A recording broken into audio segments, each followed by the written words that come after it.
जय श्री कृष्ण, जय श्री राम।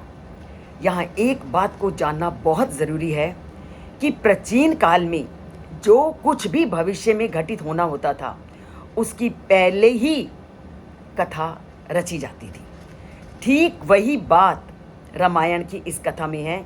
जितने भी हमने 9वें सर्ग में श्लोक पढ़े, सारे के सारे भविष्य काल की ओर सूचित कर रहे हैं कि सनंत कुमार ने ऋषियों को ये कथा सुनाई कि आगे आने वाले समय में ये होगा। और इस तरह राजा दशरथ पुत्रेष्टि यज्ञ करेंगे, इस तरह रोमपाद के राज्य में होगा और कैसे ऋषि श्रृंग का विवाह होगा। भविष्य की पूरी कथा को सनंत कुमार अपने ऋषि मुनियों के सामने प्रस्तुत कर रहे हैं। तो ये घटना ऐसे घटित होगी उसको सूचना दे रहे हैं कि कैसे ऋषि श्रृंग का जब रोमपाद की पुत्री के साथ विवाह होगा और कैसे राजा दशरथ पुत्रेष्टि यज्ञ करेंगे। अब चलते हैं फिर जहाँ कल छोड़ा था।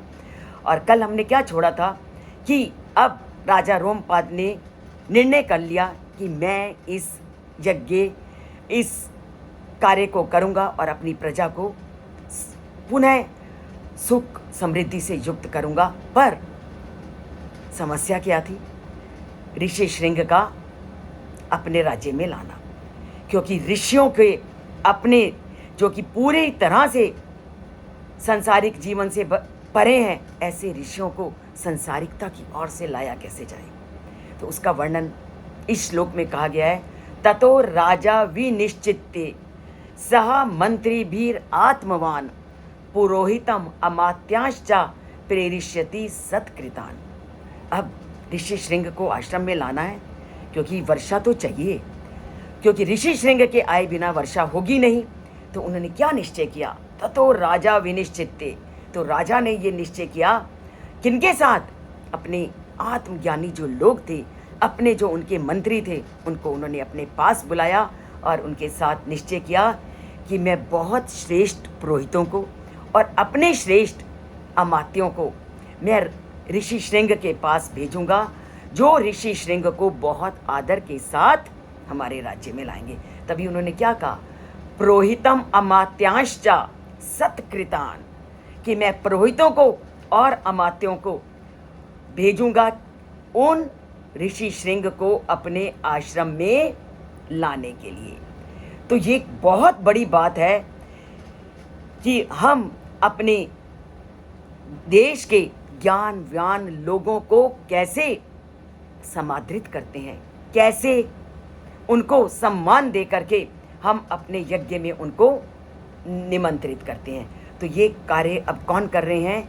राजा रोमपाद। और राजा रोमपाद क्या चाह रहे हैं कि मैं अब अपने ऋषियों को, अपने पुरोहितों को भेजूंगा किसके पास? ऋषि श्रृंग के पास, ताकि वो आए और हमारे राज्य को फिर पूरी तरह से सुख समृद्धि से पूर्ण करें।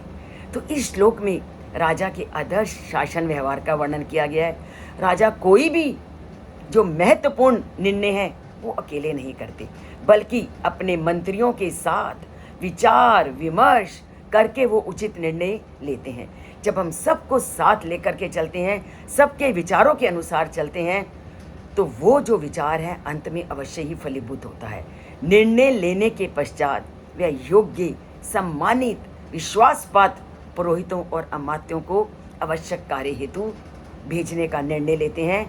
तो ये श्लोक हमें क्या शिक्षा देता है कि शासन में विवेक, परामर्श, योग्य व्यक्तियों का चयन तथा सम्मान बहुत उच्च मायना रखता है। तो सबको सम्मान दीजिए जो इन अद्भुत गुणों से युक्त हैं। तो इन अद्भुत गुणों से युक्त व्यक्तियों को अगर हम उनकी राय के अनुसार चलेंगे तो आने वाली समस्याओं और कठिनाइयों से हम आसानी से उनका सामना कर सकेंगे और जीवन को पूरी तरह से खुशहाल बना सकेंगे।